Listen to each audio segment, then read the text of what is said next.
안녕하십니까, 공병호입니다. 현재 이제 의료 사태와 관련된 그런 현안은 해결된 것이 전혀 없습니다. 그럼에도 불구하고 다른 많은 그런 사회 현안에 이렇게 가려가지고 이제 사람들의 주목이라든지 관심을 거의 받지 못하는 그런 상태가 돼버렸습니다. 이제 오늘처럼 그렇게 의사협회 그 회장이 불신임 결의안을 통해가 탄핵되는 그런 단발적인 그런 사건들이 터지게 되면은 사람들이 관심을 가지지만 실질적으로 전공의들이라든지 또 의과대학 학생들은 잊혀진 인물이 돼버린 거죠. 이제 많은 그런 언론사들 가운데서도 동아일보가 이번 의료 사태의 중반전부터 가능한 그런 정론을 펼치고 이 문제가 제대로 해결되는데 도움이 되기 위해서 나름대로 이렇게 좀 노력을 많이 해왔지 않습니까? 이제 오늘 그런 노력들을 제가 굉장히 높게 평가하는데, 오늘 이제 동아일보가 사설에서도 이 의료 사태 문제의 해결을 촉구하는 그런 이제 글을 올린 겁니다. 제목이 반쪽 여야정의 협의체 출범. 그 다음 부분이 중요합니다. 의제 제한을 없애서 야당과 전공의가 참여토록 해야 된다.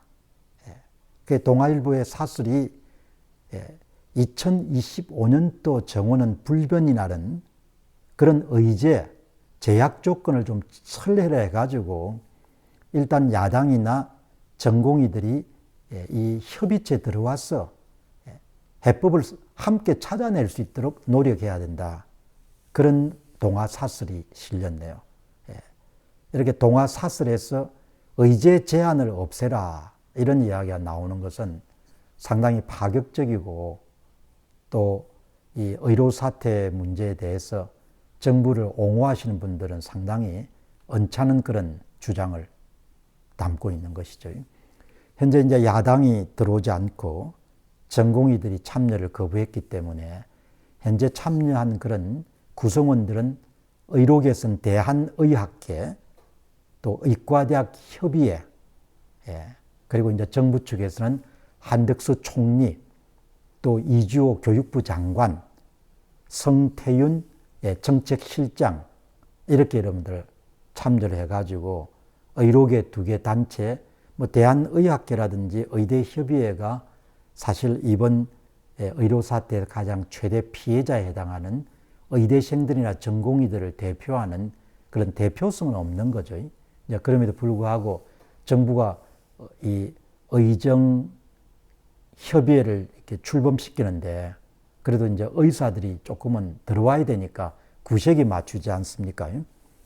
그래서 이제 대한의학회하고 의대협의회가 의료계 일각에서 강한 그런 비판이나 반대가 있음에도 불구하고 어렵게 이제 참여 결정을 내리는 거죠.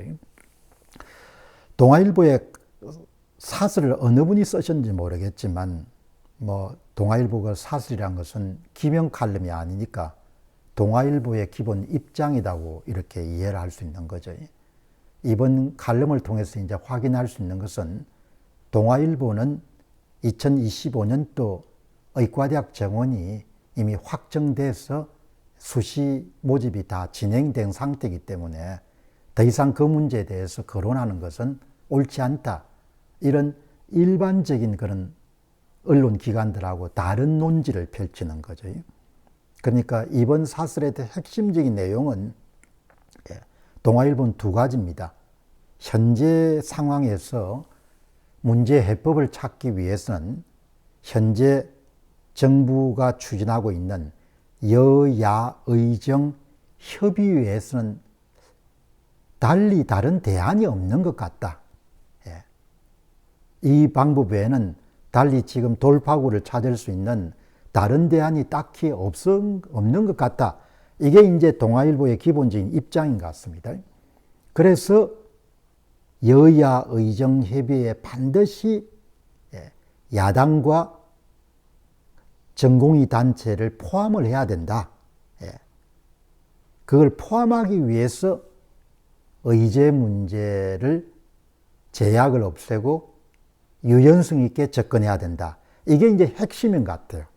동아일보에. 근데 이런 주장을 언론사가 이런 펼치는 것은 상당히 어렵거든요. 굉장히 제가 볼 때는 용기 있는 주장이라고 봅니다. 뭐 물론 말도 안 되는 주장이다. 말도 안 되는 주장을 지금 와가지고 동아일보가 펼치고 있다. 이렇게 여러분들 비난하시는 분도 계시겠지만 지금 막 지적한 부분, 현재 상황을 타개하기 위해서는 정부 혼자 힘으로 불가능하고 여야 의정 협의회 외에는 다른 대안이 없고 여야 의정 협의회가 제대로 굴러가기 위해서 가동하기 위해서는 반드시 필요한 것이 전공의들하고 그 다음에 야당의 참여가 필요하다. 야당은 전공의들이 참여하면은 본인들도 참여하겠다고 이야기하니까 어떻든 전공의들을 들어올 수 있도록 2025학년도 의과대학 정원도 좀 열린 주제로 두는 것이 필요하다. 이렇게 이제 주장을 한 거죠. 뭐 맥은 제가 볼 때는 제대로 짚은 거라고 그렇게 봅니다. 그러나 뭐 지금 상황에서 이번에 기자회견에서도 보면은 대통령이 직접 언급했지 않습니까? 2025학년도 의과대학 정원은 이미 결정됐고 잘 추진되고 있다. 그리고 2026년도에 의과대학 정원에 관해서는 의료계가 뜻을 모아서 제시하게 되면 검토 고려하겠다. 그러나 2025년도는 불가능하다. 이렇게 이야기를 한 거지 않습니까?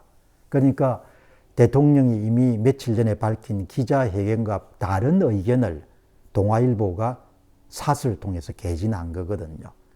그러면 이제 의료계, 특히 더 좁게 이야기하게 되면은 이번 의료 사태의 직접적인 이해 당사에 속하는 의과대 학생들하고 전공의들은 어떻게 그럼 이번에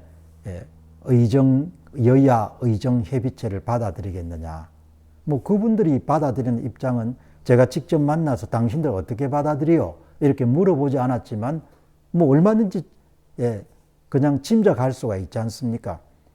바로 불과 며칠 전에 대통령이 기자회견을 통해 가지고 2025년도에는 어떤 종류의 논의가 불가능하다 이렇게 결론을 내렸기 때문에 전공의들 입장에서는 여야 의정협의체에 참여할 명분도 없고 이유도 없다 이렇게 받아들이는 거지 않습니까? 그러니까 뭐 그런 게 전공의들이 그렇게 여러분들 해석하는 것이 크게 무리한 해석이라고 보지 않거든요. 왜 그러면 대통령이 이미 가이드라인을 제시한 거지 않습니까? 이 범위 안에서는 논의는 가능하지만 이 범위를 벗어나서 논의할 수 없다. 그 범위 중에 하나가 전공의들과 이런 의대생들이 가장 관심을 갖고 있는 2025학년도 정원 문제지 않습니까? 그러니까 뭐 이 여야 의정협의체가 정상적으로 가동되기를 기대할 수도 없고 의료 사태가 해결될 기미도 상당히 어려운 거죠. 그리고 내년도에 의대생들이나 전공의들이 일부 복귀하는 것도 상당히 어려운 과제가 돼버린 거죠. 이미 뭐 결론이 다 나 있는 그런 상태인 겁니다. 감사합니다.